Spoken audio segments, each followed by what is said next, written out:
Hello, I'm Senator Rod Grams, and welcome to the July edition of our Washington Report. Now, this month, Americans will be celebrating the birth of our nation, a nation founded on the ideals of life, liberty, and the pursuit of happiness. A nation of freedom where all Americans, regardless of background, are able to pursue the American dream. But unfortunately, far too many Americans are deprived of opportunity and the freedom to pursue that dream by an excessive tax burden and complex and unfair tax code. Now, to make matters worse, at a time when Americans are taxed at the highest levels since World War II, Washington has done little or nothing to liberate them from this outrageous tax situation. Now, as we head into the new century, we must not allow the tax system to limit any Americans' ability to pursue their dreams, and that's why it's time for Congress to return tax freedom to the American people by reducing their tax burden and scrapping the code and replacing it with a system that is fair, simple, and taxpayer-friendly.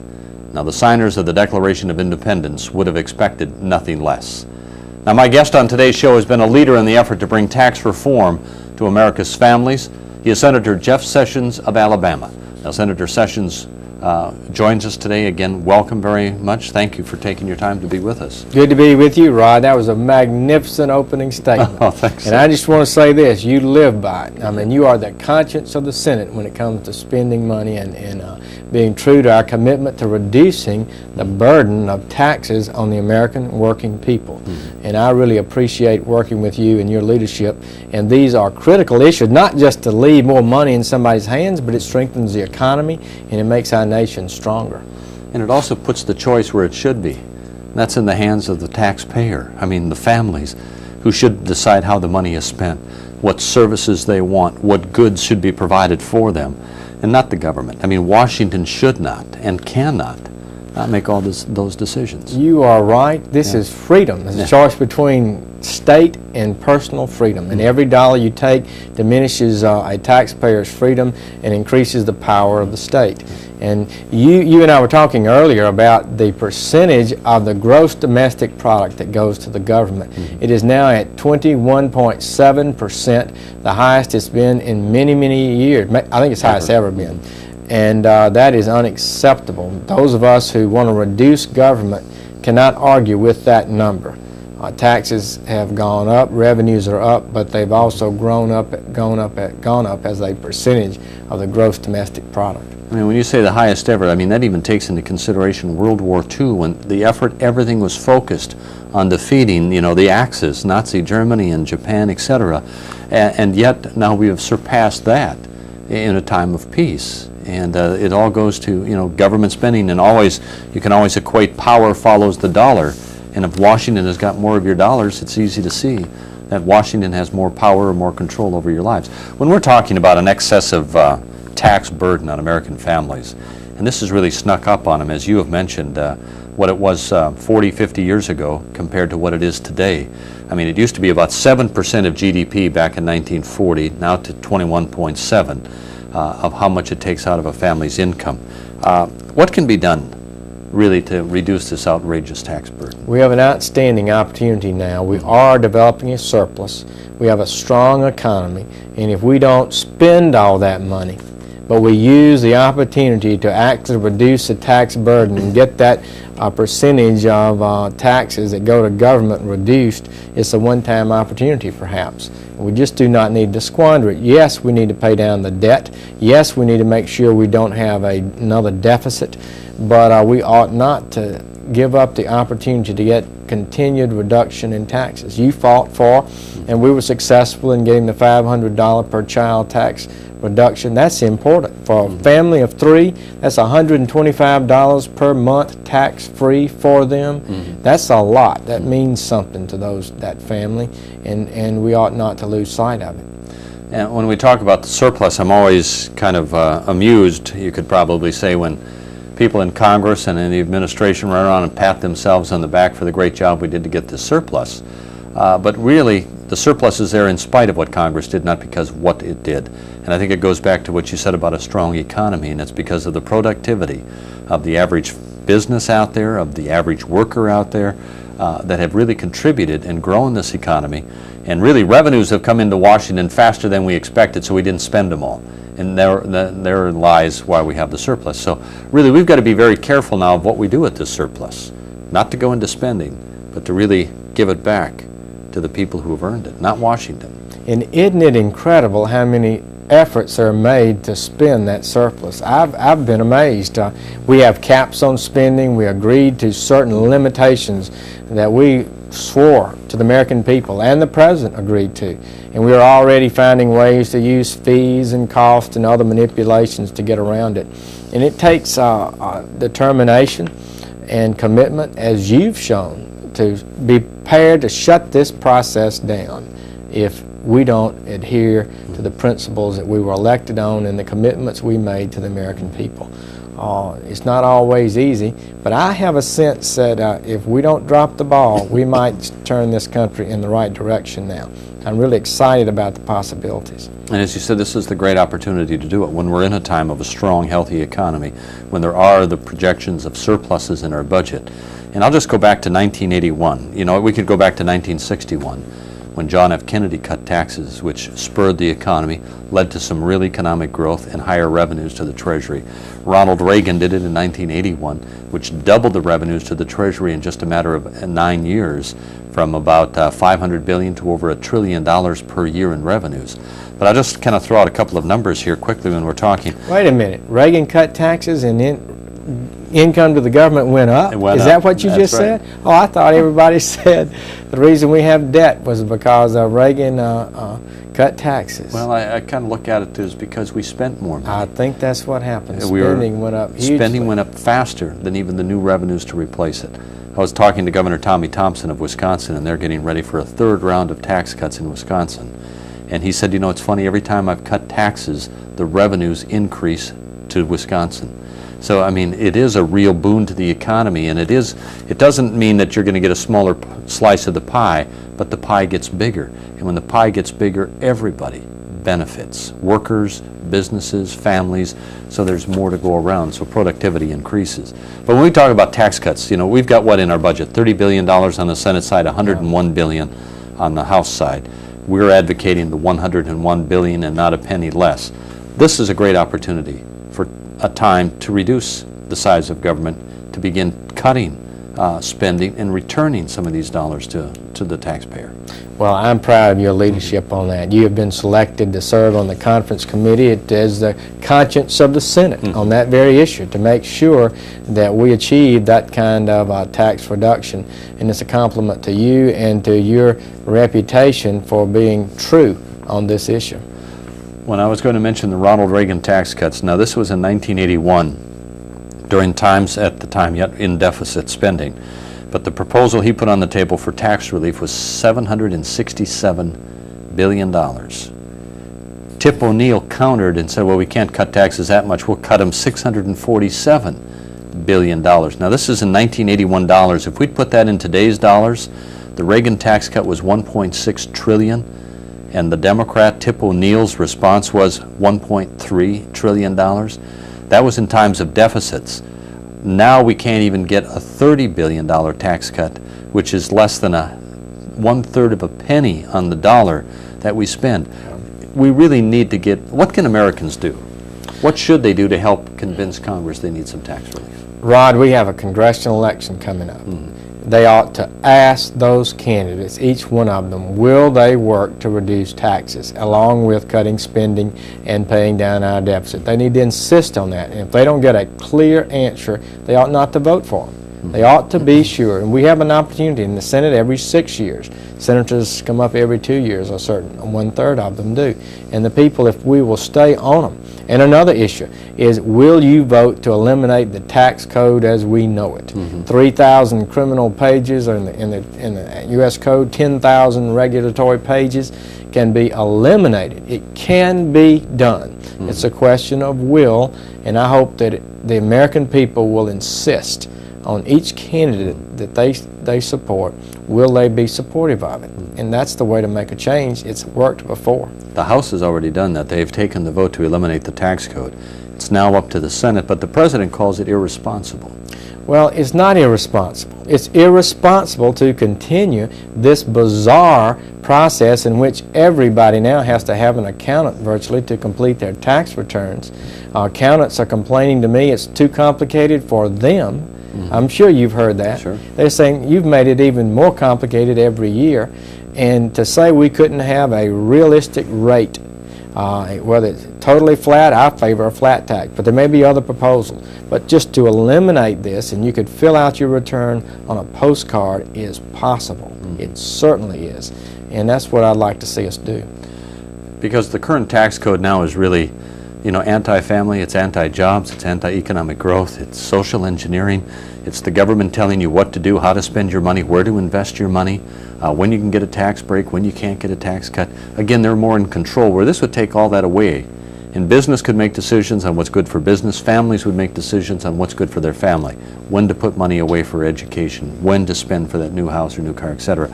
So really, to get rid of the tax code, to simplify, to cheapen it, in other words, put more control back into the hands of individuals. And again, like you said, this is the time to do it. It increases the productivity of America. You're exactly right. You said it well, and it reduces all those hours that could be spent for productive activities that are spent to comply with the tax man's rules. And that's a very heavy burden on the American economy. We've talked about one of the taxes when we talk about, you know, the penalties that we pay under this current IRS code. And I'll just make it real clear, it's not the people at the IRS. There's some good people working there. But it's Congress that has made the system so complex that we're asking them to carry out a task that's almost impossible to do without a lot of problems going in with it. But one of the biggest problems is this marriage penalty, and for a lot of the viewers out there who know what this is, if you're single and making $24,000 a year, you're taxed at about 14–15%. But if you're married and you each make $24,000 a year, you're taxed at 28%. And it comes to the tune of about $30 billion a year in really unfair tax collections on young families. So we're penalizing families. Is that the first tax we should really look at, or one of the important abuses in the system that we need to change? Yes, I think it's one of the most unfair taxes we have, and in fact, we are paying people not to get married. It costs them a substantial amount of money if they marry, and that is not healthy. We need to encourage and strengthen marriage in America, not undermine it. And economic policies have some effect. So it's unfair, and we need to eliminate it. There's a strong commitment, I think, on our side of the aisle to do so, and I believe we're going to make major steps in that way. We ought to completely eliminate it, and I hope that we will. And then also, when we talk about the death tax, capital gains, you know, there's a whole host of taxes that need to be either eliminated or revised. But I say it's kind of like when you're laying on the ground, you got 10 people laying on top of you.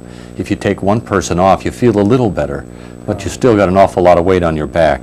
So I hope that we don't take a lot of time and make some minor changes in the code and then forget to throw the code away. In other words, say, well, we've done enough and let's, you know, keep what we have.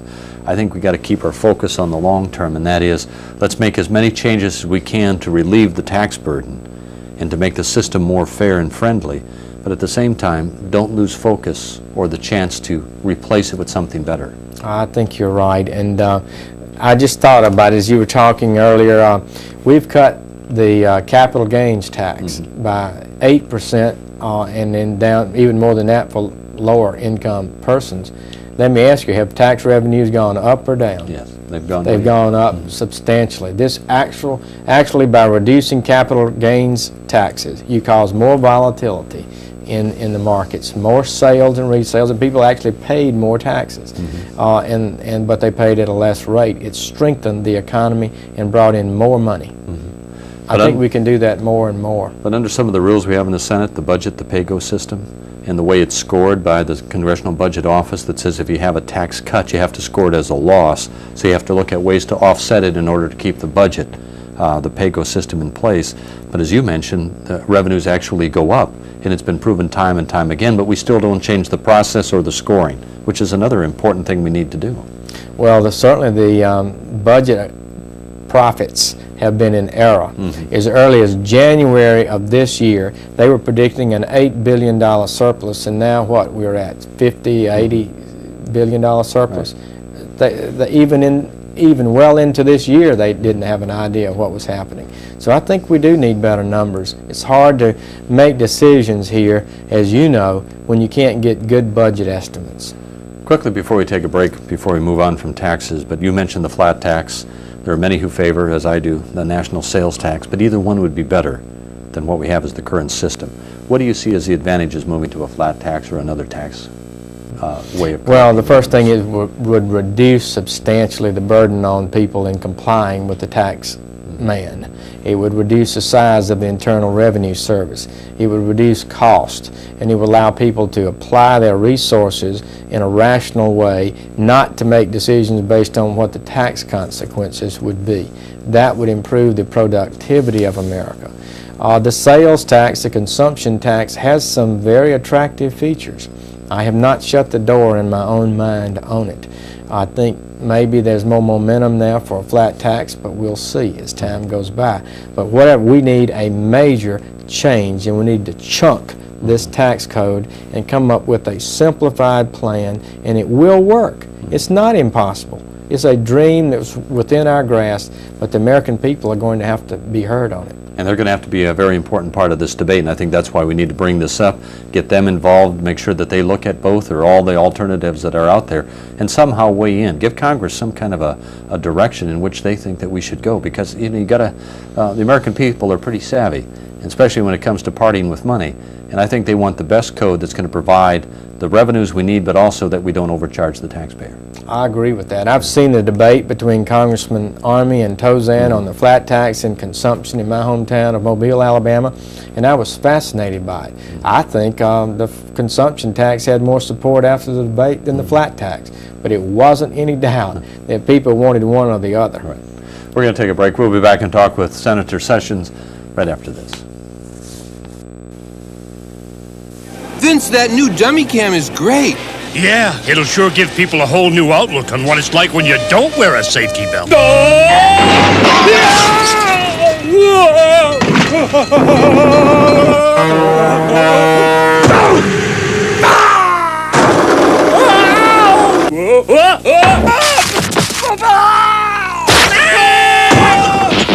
I think they'll get the picture. You could learn a lot from a dummy. Buckle your safety belt.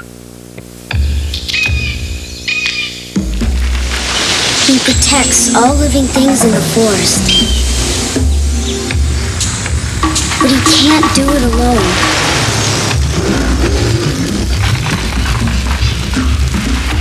Please don't play with matches.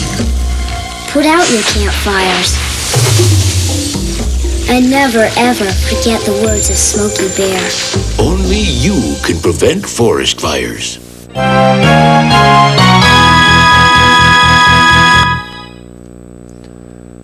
Again, thank you for joining us today on this month's edition of Washington Report. Our special guest today is Senator Jeff Sessions of Alabama. And again, Jeff, thank you very much for being with us. And Jeff, you've been one of the leaders, as well as many in the Senate, working to reduce the tax burden and looking for more efficient ways to make this government operate. Yes. And rather than burdens on the taxpayer for a lot of the dollars that are wasted out there. There's a lot of programs we need to support. There's many good things the federal government can do. But we got to do it in the most efficient, cost-effective manner that we can do it, and so that the taxpayers aren't asked to pay more than they need to.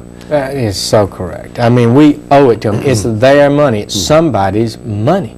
People think, well, this is just tax money. Yes. But it was extracted from a hard-working American and brought up here. And we'd do better off to leave it with them if we don't have a good use for it. And we need to have more accountability and oversight on programs we've established 10 or 15 years ago. Some of them may be productive, but a lot of them are not and ought to be challenged one by one and examined like a business would. Are we getting our return for the money we're investing in this noble sounding goal? And many times it's not. I don't want to let go of the issue of the Tax Code Elimination Act that, as we mentioned, passed the House by a 219 to 209 vote. It's still controversial, but I think we're moving in the right direction. But there are those that, as we've mentioned, want to tinker a little bit with the code. I think we've got some IRS reforms that will be coming to the floor, more than likely are going to be approved and passed. But why aren't they going to work to solve the problem completely? I just believe that we can achieve the flat tax or consumption tax in which we eliminate this entire process of every year electing politicians who attempt to manipulate the economy or social behavior through the tax system. And if we eliminate that temptation and we just look at it as raising revenue at the least possible cost with the least possible burden on the taxpayers.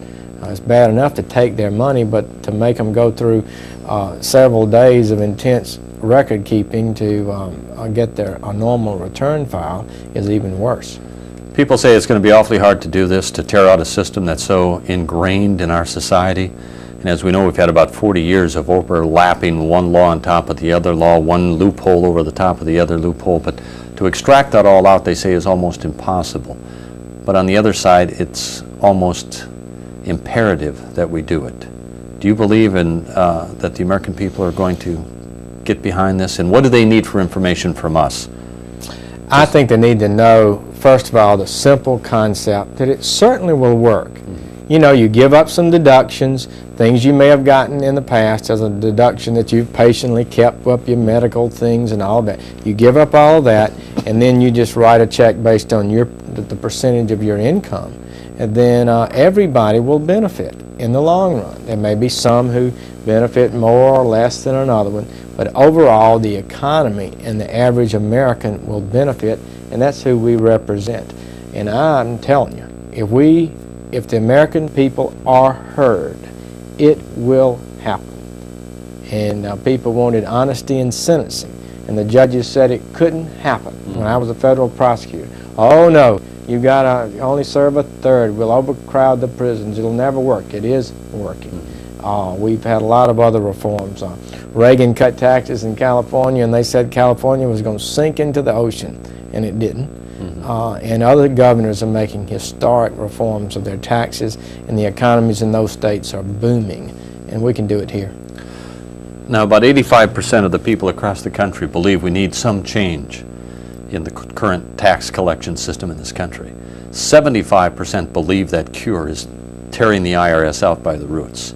I always say that tinkering and making small changes is like putting lipstick on a pig.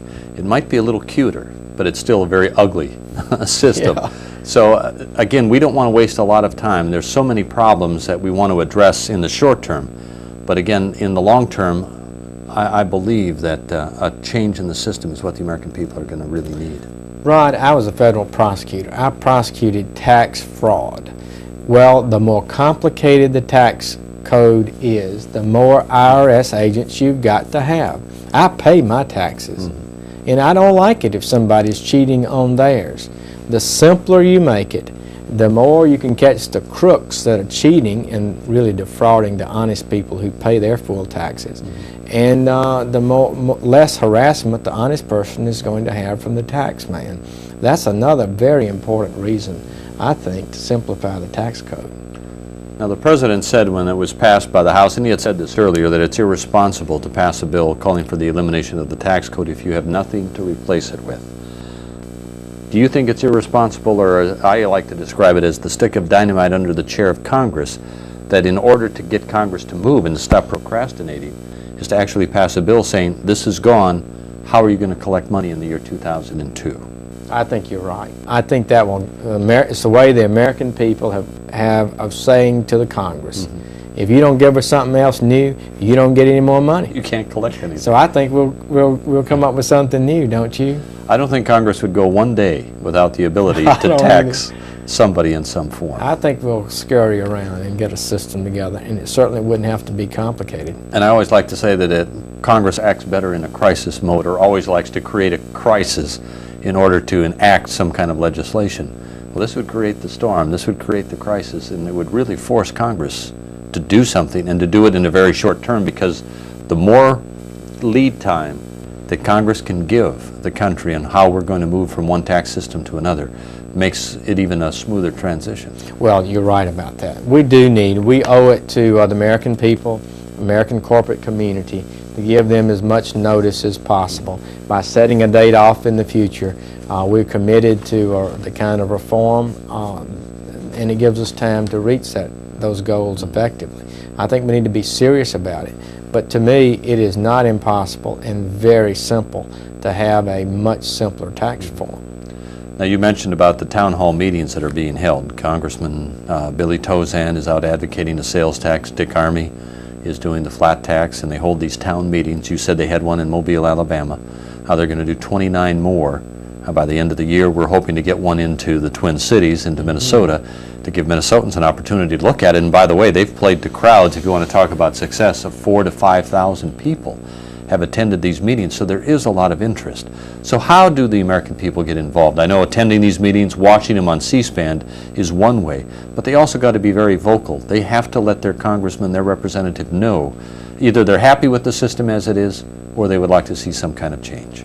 I agree. I think the people have to speak out. I would say do not ignore the importance of letters to the editor, maybe even more longer op-ed pieces that citizens can write and get published in their papers, calling in the talk shows, spotting the hypocrisy and the big spending subtleties and sneakinesses that go on in government, and raising hue and cry about that and insisting that we in government do better. People do have an impact. And they need to make those voices heard. Everything we do in Washington goes around the budget, just like at home. You know, you can only do what your budget will allow. Buying a car, what kind of house you live, clothes you buy. The same thing with the federal government. We need to structure a budget that makes us very responsible in how we spend the taxpayers' dollars. And I am hopeful you're going to be able to prevail in conference. I'm glad you're going to be representing the taxpayers in the next few weeks. Thank you. Senator Sessions, thank you very much for taking your time to join us today. Thank you for watching and listening to the Washington Report. We'll see you again next month. Goodbye.